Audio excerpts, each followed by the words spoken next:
তো আমরা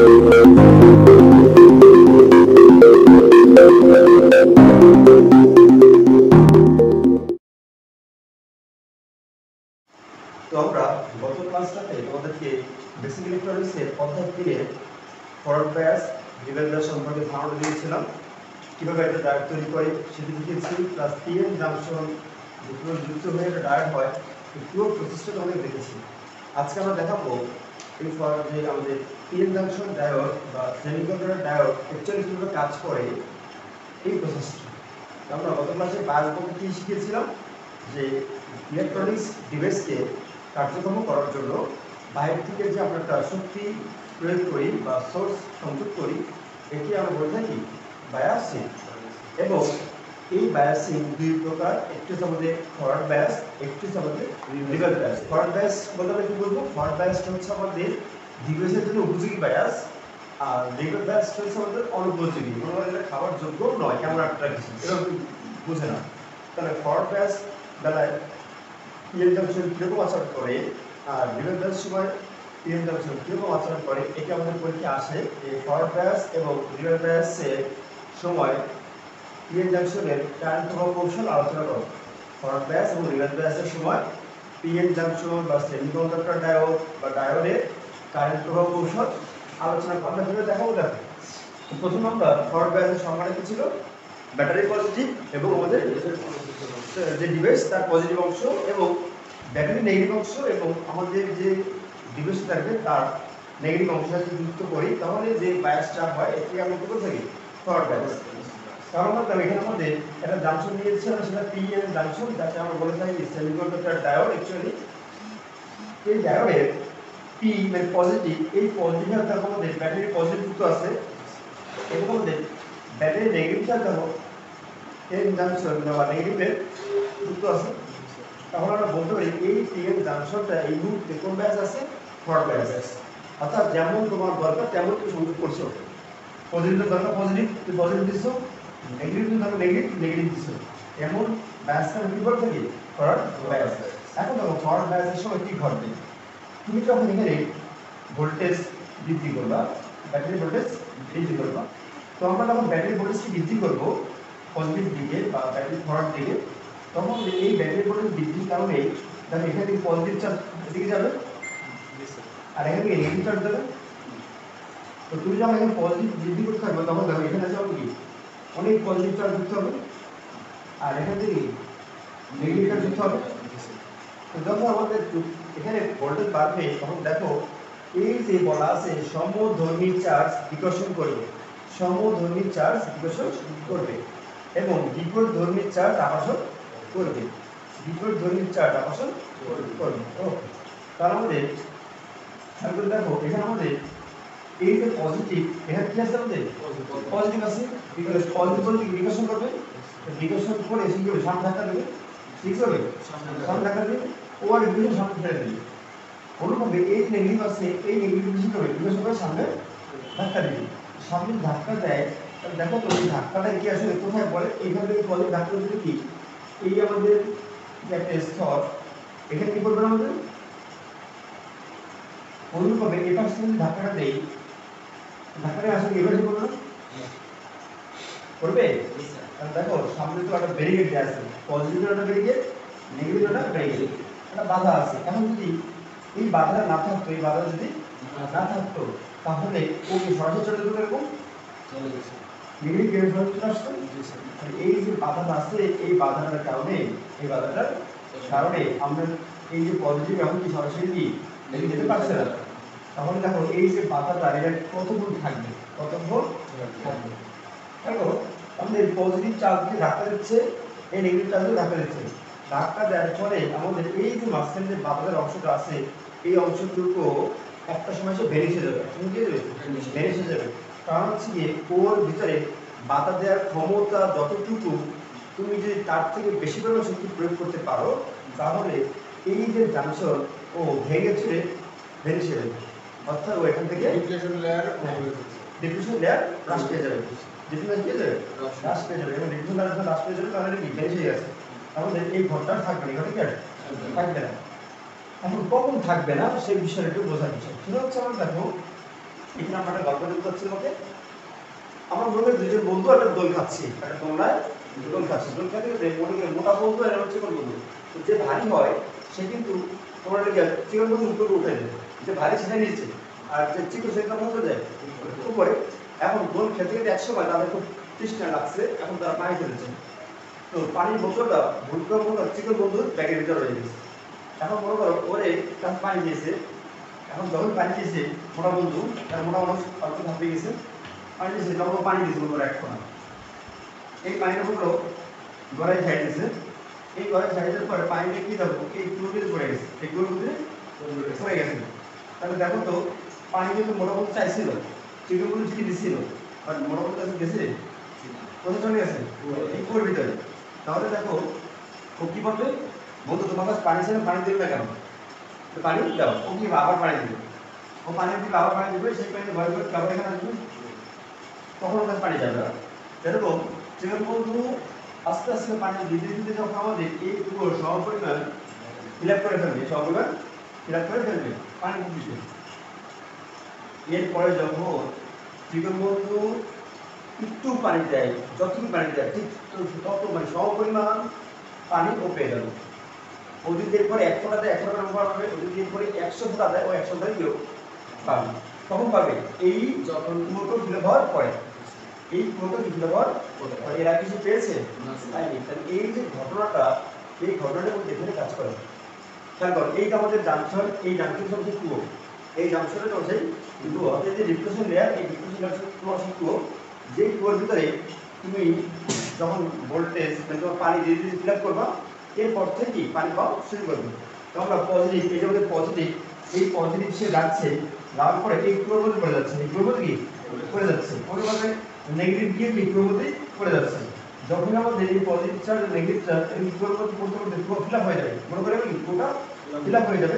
এরপরে যদি তুমি পজিটিভ দাও বা ভোল্টেজ দাও, তখন কি আমাদের কি হবে, এই পজিটিভ দৌড় দিয়ে একদম এদিকে চলে আসবে, আর এই নেগেটিভ দৌড় দিয়ে যাবে এদিকে চলে আসবে। কেন চলে আসবে, কারণ হচ্ছে যখন এই পুরো ফিল আপ হয়ে যাবে তখন দেখো আমরা কি জানি বিপরীত ধর্মী চার্জ আকর্ষণ করবে।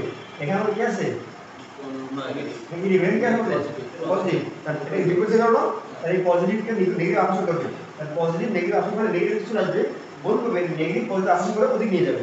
তাহলে আমাদের পজিটিভ চার্জ চলে আসবে এদিক থেকে, আমাদের এখানে কি পজিটিভ চার্জের দিক, এটা হচ্ছে কি নেগেটিভের দিক, তার মানে পজিটিভ চার্জ ঘুরতে থাকবে আর নেগেটিভ চার্জ কি ধরনের ঘুরতে থাকবে। তখন বললো যখন তার ভিতরে যে ডিফিউশন লেয়ারটা বেরিশ হয়ে গেল অথবা আমাদের চার্জ দ্বারা পূর্ণ হয়ে গেল, যেটা আমরা একটু থেকে বুঝিয়েছি। তাহলে আমাদের এই যে জাংশনটা আছে, এই জাংশনটা এই যে আমাদের ডিফিউশন লেয়ারটা আছে, এই ডিফিউশন লেয়ারের ব্যারিয়ার ভোল্টেজ বা বাধার যে ক্ষমতা, সেই ভোল্টেজটা কত হবে, ভোল্টেজটা হবে হচ্ছে যদি পিকে বা এন্ডের সেমিকন্ডাক্টর দুটো আমরা সিলিকন দিয়ে তৈরি করি, কি তৈরি করি সিলিকন দিয়ে তৈরি করি, তাহলে এই যে যুক্ত করলে এই মধ্যস্থানের যে বাধা পরিবেশনের কথা হবে আমাদের 0.7, যেটা গতকাল ক্লাসে দেখেছি। আর যদি আমরা পিকে বা এন্ডের দিয়ে জার্মানিয়ান দিয়ে তৈরি করি তাহলে এই বাধার ভোল্টেজ কত 0.3 ভোল্ট। তাহলে এখানে যে ভোল্টেজটা আছে আমাদের এটা বলা কি জাংশন ভোল্টেজ বা ব্যারিয়ার ভোল্টেজ, জাংশন ভোল্টেজ বা ব্যারিয়ার ভোল্টেজ, ব্যারিয়ার মানে বাধা, ব্যারিয়ার মানে কি বাধা ভোল্টেজ, সেটা কত 0.7 ভোল্ট এবং 0.3 ভোল্ট। ফরওয়ার্ড ব্যালেন্স সময়, ফরওয়ার্ড ব্যালেন্সের সময় কি বলতে পারি আমরা, ইনপুট দেওয়ার সাথে সাথে কি আউটপুট হওয়া যায় না, ইনপুট দেওয়ার সাথে সাথে কি আউটপুট হওয়া যাবে না, যাবে ঠিক এই ব্যারিয়ার ভোল্টেজ অতিক্রম করার পর থেকে, ব্যারিয়ার ভোল্টেজ বা জাংশন ভোল্টেজকে অতিক্রম করার পর থেকে এর আগ পর্যন্ত কি থাকবে শূন্য অবস্থা থাকবে, এর আগ পর্যন্ত কি থাকবে শূন্য অবস্থা থাকবে, নো কারেন্ট, কারণ আমাদের পজিটিভ চার্জ পজিটিভ হয়ে থাকবে, নেগেটিভ চার্জ নেগেটিভ হয়ে থাকবে। যখন আমাদের এই ভোল্টেজ বাড়বো আমাদের ডিফিউশন চার্জ বাড়বে, মানে ধাক্কা পরিমাণ বাড়বে, আর যখন ধাক্কা বেশি থাকবে তখন আমাদের জাংশন কি ভেঙে যাবে, ভেঙে যাবে, আর ভেঙে গেলে পজিটিভ চার্জ নেগেটিভকে আকর্ষণ করবে, নেগেটিভ চার্জ পজিটিভকে আকর্ষণ করবে, এবং এই মধ্যে থেকে মানে কি মানে ফরওয়ার্ড চার্জ বয়ে দেওয়া শুরু করবে, আমাদের মধ্যে থেকে ফরওয়ার্ড চার্জ বয়ে দেওয়া শুরু করবে। আর এভাবে একটা আমাদের ফরওয়ার্ড ব্যাস কাজ করে, এভাবে একটি আমাদের ফরওয়ার্ড ব্যাস কাজ করে। পুরো যন্ত্র ডিফিউশন লেয়ার, তো এইটা যখন ডিফিউশন লেয়ার কোইজ হলো ডিফিউশন লেয়ার, এবং আমাদের এই ডিফিউশন লেয়ার কি হয় ফরওয়ার্ড ব্যাস কমবে, ডিফিউশন লেয়ার ফরওয়ার্ড ব্যাস কি হয় হ্রাস পায়, আর হ্রাস পাইতে এখন কি শুরু হয়ে যাবে, এটা হলো হ্রাস পায়, ফরওয়ার্ড ব্যাস কি হবে হ্রাস পায়। কতগুলো মোস্ট ইম্পর্টেন্ট ইন ফিউচারের জন্য ইলেকট্রনিক্স কত প্রচুর কাজে লাগবে। ডিফিউশন লেয়ার জিনিসটা কি, এটা সবার ভিতরে থাকবে, যত সপ্তাহে ডিফিউশন লেয়ারটা কি থাকবে, এই ডিফিউশন লেয়ার পড়াটা কিন্তু মনের ভিতরে ভোলা যাবে না, মনে থাকবে ডিপ্রেশন লেয়ার ফরওয়ার্ড বায়াসে হ্রাস পায়, ডিপ্রেশন লেয়ার ফরওয়ার্ড বায়াসে হ্রাস পায়। তাহলে আমাদের শর্ট বায়াস সম্পর্কে পড়াটা কি বুঝতে পারছেন মজা করে? হ্যাঁ, ফরওয়ার্ড বায়াস জিনিসটা একটু আমরা বুঝি যে প্রথমে আমি কি করব, ফরওয়ার্ড বায়াস সংজ্ঞাটা দেব, ফরওয়ার্ড বায়াস কিভাবে করতে হয়, এরপর আমরা দেখব কি ফরওয়ার্ড বায়াসের ফলে আমাদের কি ঘটে এবং কারেন্ট কখন পাওয়া যায়। তো সেটা একটু বলে হয়ে গেছে। ফরওয়ার্ড বায়াসের সংযুক্ত কিভাবে দিতে হয়, ফরওয়ার্ড বায়াসের সময় চার্জের মধ্যে কি ঘটে এবং আমাদের কখন কারেন্ট পাওয়া শুরু করে, এই তিনটে স্টেপ ফলো করলেই আমরা কারেন্ট কোশ্চেনটা পুরো একটু চেক করতে পারবো। প্রথমে আমরা সংজ্ঞাটা দেবো যে পজিটিভ পজিটিভ যুক্ত হবে, নেগেটিভ নেগেটিভ যুক্ত হবে। এরপর কি করবো আমরা পজিটিভ চার্জ বৃদ্ধি করলে আমাদের এই চার্জগুলো ধাক্কা দিলে এই ধাক্কা দিলে ধাক্কা দেওয়ার ফলে আমাদের এই ডিফিউশনটা হ্রাস পাবে, আর হ্রাস পেয়ে যাবে এখন কি যাবে ভ্যানিশ হয়ে যাবে। আর কখন ভ্যানিশ হবে আর কখন কারেন্ট পড়ে যাবে, তখন আমরা পুরো বাদ চিন্তা করবো যখন আমরা এই ব্যারিয়ার ভোল্টেজ বা জাংশন ভোল্টেজ থেকে আমাদের ব্যাটারি ভোল্টেজ বেশি হবে, ঠিক তারপর থেকেই আমাদের কি কারেন্ট প্রবাহ তখন কি হবে ডিফিউশন লেয়ারটা হ্রাস পাবে, ডিফিউশন লেয়ার হ্রাস পেয়ে গেলে আমাদের কি হবে এই সাইকেল ভেতর দিয়ে শর্ট কারেন্ট প্রবাহ শুরু করবে। আর শর্ট কারেন্ট শুরু হলে আমাদের কারেন্টের যে দিক, এই কারেন্টের দিকটা হবে পজিটিভ চার্জের দিকে অথবা নেগেটিভ চার্জের বিপরীতে, নেগেটিভ চার্জের বিপরীতে। দেখো আমরা এইভাবে দেখছি ফরওয়ার্ড বায়াস, এখন আমরা দেখবো রিভার্স বায়াস।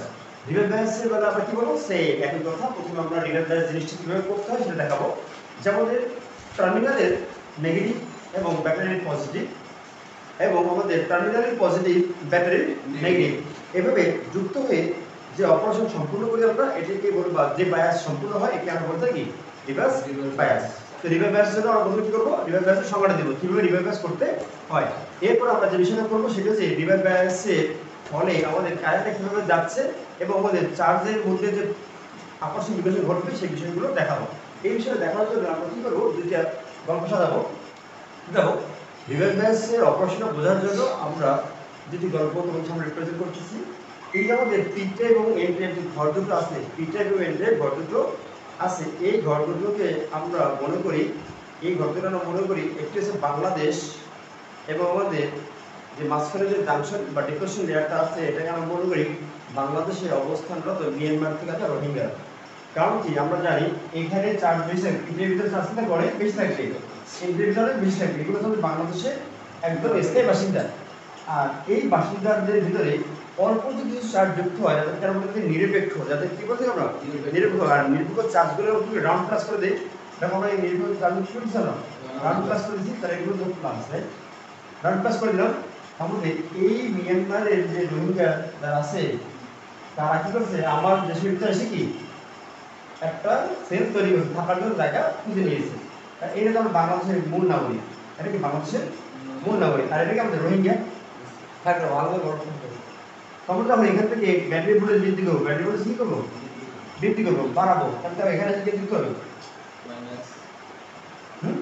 নেগেটিভ দিতে হবে, এখান থেকে কি দিতে হবে যতটুকু ভোল্টেজ বাড়াবো তত কি পজিটিভ দিতে হবে। তাহলে দেখো ভালো করে খেয়াল করো, আমরা চার্জের যে ধর্ম, চার্জের ধর্ম শিখেছি যে পজিটিভ পজিটিভকে বিকর্ষণ করবে, নেগেটিভ পজিটিভকে আকর্ষণ করবে। সমধর্মী হলে বিকর্ষণ আর বিপরীত ধর্মী আকর্ষণ। বলো তো এখান থেকে আমাদের নেগেটিভ চার্জ আসছে আর এখানে কি আছে ঘরের ভিতরে পজিটিভ চার্জ, এটাকে আকর্ষণ করবে বিকর্ষণ করবে, যদি আকর্ষণ করে তাহলে আমাদের এই পজিটিভ হবে বাইরে চলে আসবে, পজিটিভ হবে বাইরে, যে ভিতরে ছিল সে কোথায় চলে আসবে সেলের বাইরে চলে আসবে। অর্থাৎ বাংলাদেশের যে মানুষগুলো আছে এই ভিডিওর ভিতরে এরা কি হবে, মানে আপনাদের কবিতা শ্রোতে থাকবো না আর বদ্ধ করে দেখবো এবার জগৎটায়, তারা জগৎ দেখতে বেরোবে। অর্থাৎ যখন তার সঙ্গী পেয়ে যাবে, অর্থাৎ তার জীবন সঙ্গী পেয়ে যাবে, তখন সে কি হবে এই যে পজিটিভ চার্জগুলো কি সব বাইরে চলে আসবে, অর্থাৎ সে এরকম তীর্থগুলো বাইরে রাখতে হবে, তখন তীর্থগুলো কোথায় আসবে এদিকে দেখা যাবে। আমরা কিন্তু পূর্ব তীর্থগুলো কিন্তু সামনে ডাংশন কিন্তু পড়বে আর এখন কি বাইরে চলে আসবে। অনুরূপভাবে এই নেগেটিভ যখন সে কি হবে তার বিপরীত চার্জ পেয়ে যাবে, তখন সে কি হবে সেও বাইরে চলে আসবে, সে কি হবে বাইরে চলে আসবে। তাহলে বাইরে যদি চলে আসে বলতো আমাদের মূল জনসংখ্যা যদি এরকম কেউ চাঁদ চলে যায়, কেউ মনে করো আমেরিকা চলে যায়, এরকম যদি বিভিন্ন রাষ্ট্র চলে যায় তাহলে বাংলাদেশ জনশূন্য হয়ে যাবে না, জনশূন্য হয়ে যাবে। তাহলে মূল ভূখণ্ডে যদি কেউ না থাকে, মূল ভূখণ্ডে যদি কেউ না থাকে তাহলে বলতো মূল ভূখণ্ডে কেউ নাই, তাহলে তুমি এখানে ব্যাটারি দিচ্ছ, এখানে তুমি যে ব্যাটারি ভোল্টেজটা বৃদ্ধি করছিলা, এই ভোল্টেজ বৃদ্ধি করার ফলে তুমি মূল ভূখণ্ডের মধ্যে আছে এখানে যদি চার্জ শূন্য থাকে, চার্জ যদি শূন্য থাকে তাহলে এখানে তুমি কারেন্ট পাবা, কোন কারেন্ট পাবা, কারেন্ট পাবা না। তাহলে এই যে রিভার্স বায়াসের সময় আমাদের কি কারেন্ট ফ্লো হয় না, কারেন্ট ফ্লো হয় না, বুঝতে পারছো? মূল লজিকটা কোথায় বোঝাচ্ছি, আমাদের মূল চাপগুলি সব কি হয়ে গেছে, বাইরে চলে আসছে, মানে জাংশনের বাইরে, আমাদের ডায়োডের বাইরে কি চলে আসছে। তাহলে এখন চার্জ শূন্য, এখানে চার্জ শূন্য, চার্জ যদি না থাকে তাহলে কি কারেন্ট যাবে, এই পজিটিভ নেগেটিভ না যায়, এই নেগেটিভ পজিটিভ না আসে, তাহলে এখানে কারেন্ট ফ্লো হবে হবে না। তাহলে আমাদের বলবো কি রিভার্স বায়াস সময় কারেন্ট ফ্লো হয় না, রিভার্স কারেন্ট ফ্লো হয় না। কিন্তু এবার দেখো তাহলে আমাদের রিভার্স কি ঘটতেছে, কি ঘটতেছে, আপনাদের বাংলাদেশি জনসংখ্যা বের হয়ে আসছে, তখন এখানে কি জনসংখ্যা কমতেছে না, জনসংখ্যা কমতেছে, এখানে তো আরো কমতেছে, এখন কি জনসংখ্যা কমতে অনেক কমে গেছে না, অনেক এখানে কমতেছে, এখানে কি কমতেছে। যদি কমে তাহলে দেখো এই মিয়ানমার থেকে যে রোহিঙ্গা আমাদের আসছে, এবার এরা কি করবে, পাইছি সুযোগ না, বাংলাদেশে নিজস্ব করে নেই, বাংলাদেশ কি আমার নিজের ভূখণ্ড হবে। মিয়ানমারের যে জনগণ আছে তারা কি করবেন, বাংলাদেশের সব জায়গায় রাজত্ব করবে, মনে করো কি করবে, রাজত্ব করবে, কারণ বাংলাদেশ তো এখন জনশূন্য, জনশূন্য গেলে তারা কি হবে, তাদের ভূখণ্ড বৃদ্ধি করবে না, মানে ভূখণ্ড যে বৃদ্ধি করে, তাহলে এই ঘরটা ছিল পিয়ের ঘর, এই ঘরটা ছিল কার ঘর, পিয়ের ঘর ছিল, এখন আমরা পিয়ের ঘর নাই, এখন এটা হয়ে গেছে কি রোহিঙ্গাদের জন্য ঘর, মানে রোহিঙ্গাদের ঘরটা কি আর বাড়বে, যত পজিটিভ চার্জ চলে যাবে, যত বাংলাদেশের ভাগ চলে যাবে, তত কি হবে, ভাগ থাকবে না, অন্যভাবে এখানে নেগেটিভ কি হবে, ভাগ থাকবে। তাহলে আমরা কি বলতে পারি, রিভার্স বায়াসের সময়, রিভার্স বায়াসের সময় আমাদের ডিফিউশনের বাইরে নাকি কমে, বাইরে, রিভার্স বায়াসের সময় ডিফিউশন কি হবে, বৃদ্ধি পাবে, মনে থাকবে। আচ্ছা, তো রিভার্স বায়াসে যদি ডিফিউশন বৃদ্ধি পায়, তাহলে দেখো রিভার্স বায়াসের সময় আমাদের সাইকেল বিদ্যুতে কোনো কারেন্ট ফ্লো হয় না, সাইকেল বিদ্যুতে কোনো কারেন্ট ফ্লো হয় না। কিন্তু এই রিভার্স বায়াসের সময় আমার সার্কিটের ভিতরে একটা কারেন্ট ফ্লো হয়, একটা কারেন্ট ফ্লো হয়, সেই কারেন্টের নাম হচ্ছে লিকেজ কারেন্ট। রিভার্স বায়াসের সময় সার্কিটের ভিতর দিয়ে একটা সামান্য অল্প কারেন্ট ফ্লো হয়, যার নাম হচ্ছে আমাদের লিকেজ কারেন্ট। তার নাম কি, লিকেজ কারেন্ট। এখন লিকেজ বিষয়টা কি এই মাত্র আমরা বুঝাইছি, লিকেজ মানে হচ্ছে আমাদের সাইকেলে লিক হয়, আর বলি বিভিন্ন সময় আমরা বলি লিক হয়ে গেছে, তো আমাদের মানে কি হালকা কোনো কিছু বের হয়ে যাওয়ার কারণে করি লিক হয়ে যায়, বলি আমরা। আমাদের এই যে ডায়োডটা আছে, এই ডায়োডের যদি কোনো কারেন্ট নেই, মূল ভূখণ্ডের মানুষ চলে গেছে, তার মানে মূল চার্জ যেহেতু নেই, মূল কারেন্টও নেই, এখানে যে কারেন্টটা থাকবে তার নাম হচ্ছে লিকেজ কারেন্ট। তার নাম কি, লিকেজ কারেন্ট। বলা যায় লিকেজ কারেন্ট কিভাবে আসছে, দেখো এইখানে আমাদের যে রোহিঙ্গা যারা ছিল, এখানে আমাদের রোহিঙ্গা যারা ছিল, এটা কি নেগেটিভ রোহিঙ্গা, আর কি আমাদের পজিটিভ রোহিঙ্গা। তারপর এই যে ব্যাটারি নেগেটিভ, এই ব্যাটারি নেগেটিভ আমাদের এই যে পিটে, আর এখানে রোহিঙ্গা যুক্ত আছে, এই যে আমাদের পজিটিভ ব্যাটারি, এই ব্যাটারি পজিটিভ এখানে যেন যুক্ত আছে, এই আমাদের এই জাংশন যুক্ত আছে, খেয়াল করে দেখো এই জাংশন পজিটিভ এখানে আছে, নিরপেক্ষ চার্জ পজিটিভ, নিরপেক্ষ চার্জ পজিটিভ, এই পজিটিভ পজিটিভ মিলছে, অনুরূপে এই যে নেগেটিভ, এই নেগেটিভ আর এখানে কি আছে আমাদের নেগেটিভ, তাহলে নিরপেক্ষ চার্জ আর আমাদের কি আছে চার্জ, তাহলে এই চার্জ চার্জ কি এটা মিলে গেছে না। তাহলে আমরা কি জানি ফরওয়ার্ড বায়াস জিনিসটা কি ছিল, যে পজিটিভ পজিটিভ নেগেটিভ সাথে নেগেটিভ এমন হয়ে গেলে ওটা কি যায় ফরওয়ার্ড বায়াস। আর ফরওয়ার্ড বায়াস সময় কি হয়, কারেন্ট ফ্লো হয়, আমাদের এখানে কারেন্ট ফ্লো হবে ঠিক আছে, বাট এখানে কারেন্টের মানটা খুবই কম, কারণ এখানে জাংশনের ভিতরে যে চার্জগুলো আছে এর পরিমাণ কি খুবই অল্প। এই অল্প চার্জের জন্য আমাদের এখানে যে কারেন্ট আমরা পাচ্ছি, এই কারেন্ট নাম হচ্ছে আমাদের লিকেজ কারেন্ট। তার মধ্যে লিকেজ কারেন্ট সময় কিন্তু কি লিখবো, রিভার্স বায়াসের সময় সার্কিটের জাংশনের মধ্যে যে সামান্য অল্প পরিমাণে কারেন্ট ফ্লো হয় বা প্রবাহিত হয় বা পাওয়া যায়, একেই বলে থাকে আমাদের রিভার্স বায়াসের লিকেজ কারেন্ট। তাহলে আমরা কন্ডিশনে কিন্তু বলতে হবে রিভার্স বায়াসের সময়, কোন বায়াসের সময়, রিভার্স বায়াসের সময় তুমি অল্প কিছু কারেন্ট পাবা, সেই কারেন্টের নাম তোমার লিকেজ কারেন্ট। আর রিভার্স বায়াস জিনিসটা তো বুঝে গেছি, রিভার্স বায়াস মানে কোনটা, আমাদের উল্টো বায়াস। উল্টো বায়াসের মধ্যে মূল বায়াসের বিপরীত যে বায়াসটা এবং মূল কারেন্টের বিপরীত যে কারেন্টটা, মূল কারেন্টের বিপরীত যে কারেন্টটা আমি লিকেজ কারেন্ট। আর লিকেজ কারেন্ট পাওয়া যাবে শুধুমাত্র কোন বায়াসে, রিভার্স বায়াসে। কারণ রিভার্স বায়াসের সময় কি বললাম, বিডি হচ্ছে বাইরে চলে আসবে, বিডির বাইরে চলে আসবে, কেউ চার্জার কেউ আমেরিকা যাবে, তার মধ্যে কি হয়ে যাচ্ছে, আমাদের ডিপ্রেশন কাটা বড় হয়ে যাচ্ছে, আমাদের মূল চার্জ বলতে শূন্য হয়ে যাচ্ছে, মূল চার্জ শূন্য থাকলে কারেন্ট মান কি শূন্য, কম নাই, শেষ। এরপর আমাদের লিকেজ রিভার্স বায়াসের সময় আমাদের জাংশনের মধ্যে একটা ব্যাটারি ভোল্টেজ কাজ করতেছে, এই মিনিমাম ব্যাটারির জন্য যে কারেন্ট বলতো যে নাম হচ্ছে লিকেজ কারেন্ট।